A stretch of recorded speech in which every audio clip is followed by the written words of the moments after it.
Bismillahirrahmanirrahim. Assalamualaikum warahmatullahi wabarakatuh. Perkenalkan, nama saya Alfian Gairul Cahyo. Saya kelas 1A Prodi PBA Pendidikan Bahasa Arab, Fakultas Tarbiyah. Di sini saya akan menjelaskan sedikit tentang tarekat terorganisir yang ada di Indonesia. Sebelumnya, apa itu tarekat? Tarekat dalam bahasa Arab yaitu thariqah, yaitu istilah yang merujuk kepada aliran-aliran dalam tasawuf dan sufisme Islam. Secara bahasa berarti jalan atau metode, dan secara konseptual bermakna jalan kering di tengah laut, merujuk pada ayat Al-Quran yang artinya, dan sungguh kami telah mewahyukan pada Musa, tempuhlah perjalanan di malam hari bersama para hamba-hambaku, dan buatlah mereka jalan kering di tengah laut. Quran Surat Toha. Nah, di Indonesia sendiri banyak sekali tarekat-tarekat yang sudah berkembang, sudah besar namanya. Contohnya ada tarekat Alawiyah, ada tarekat Naksabandiyah, ada tarekat Idrisiyah, ada tarekat Kadisiyah, ada tarekat Kalwatiyah, dan masih banyak lagi. Tapi yang mau saya jelaskan pada kesempatan kali ini yaitu mengenai tarekat Naksabandiyah. Tarekat Naksabandiyah tersebar di berbagai penjuru dunia Islam dan mendapat banyak pengikut. Di Indonesia sendiri, penyebaran tarekat ini terjadi pada abad ke-19 melalui jamaah haji dan pelajar-pelajar Indonesia yang berada di Mekah. Pada abad ke-19, Mekah terdapat sebuah pusat tarekat Naksabandiyah di bawah pimpinan Sulaiman Yuhdi. Saat itu sekitar tahun 1837, tarekat Naksabandiyah ini sedang berkembang pesat di Arab Saudi, bermarkas di kaki gunung Abu Hubais atau Jabal Hubais. Nah, di Indonesia sendiri, tarekat ini terbagi menjadi dua versi, yaitu versi yang pertama Naksabandiyah Kholibiyah, yang kedua Naksabandiyah Muzariyah.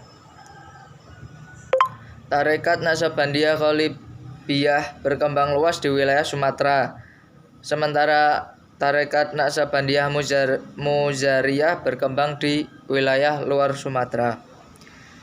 Di bawah kepemimpinan Hasyim Al-Khalidi, Naksabandiyah menjadi tarekat Naksabandiyah Khalidiyah. Jadi karena yang pemimpinnya bernama Hasyim Al-Khalidi, jadi Naksabandiyah ini biasa disebut dengan Naksabandiyah Khalidiyah. Penyebarannya mulai dari daerah asal pemimpin itu tadi, yaitu di Batu Sangkar, Sumatera Barat. Kemudian wilayah Kerajaan Langkat dan Delhi hingga ke Kerajaan Johor, Malaysia. Hasyim Al-Khalidi mengangkat Qadirun Yahya Muhammad Amin Al-Khalidi sebagai mursyid menggantikan dirinya. Nah, di bawah kepemimpinan Syekh Qadirun Yahya ini, penyebaran Naksabandiyah Khalidiyah semakin meluas. Bahkan murid-muridnya ada yang berasal dari Amerika. Maka untuk memudahkan pengorganisasian terkait aktivitas sosial kemasyarakatan, dibuatlah yayasan yang diberi nama Yayasan Profesor Dr. Haji Qadirun Yahya. Ajaran tarekat yang dikembangkannya dipopulerkan sebagai tarekat Naksabiyah Yayasan Profesor Dr.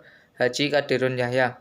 Jadi Naksabandiyah Khalidiyah itu tadi setelah pemimpinnya meninggal dan diganti oleh Profesor Dr. Haji Qadirun Yahya. Tarekat tersebut lebih dikenal dengan Yayasan Profesor Dr. Haji Qadirun Yahya. Lalu tarekat Naqsabandiyah Muzariyah, yaitu bersumber dari Muhammad Saleh Az-Zamawi. Penyebaran ini lebih luas dari penyebaran tarekat Naqsabandiyah Khalidiyah tadi, yaitu hingga ke berbagai penjuru dunia. Muridnya pun sangat banyak, antara lain Syekh Abdul Murad Khozani dari Turki yang menurunkan ulama tarekat Naqsabandiyah, yakni Abdul Aziz bin Muhammad Nur yang berasal dari Pontianak, Ja'far bin Muhammad dari Kampung Tanjung, Pontianak, Ja'far bin Abdul Rahman Khodri dari Kampung Melayu, Pontianak, dan Abdul Azim Manduri dari Madura yang berjasa besar dalam menyebarkan tarekat di wilayah Jawa Timur dan Kalimantan Barat.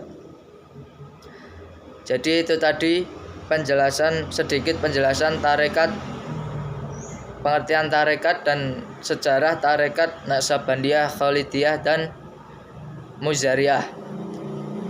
Dari saya cukup itu. Mohon maaf apabila ada kesalahan.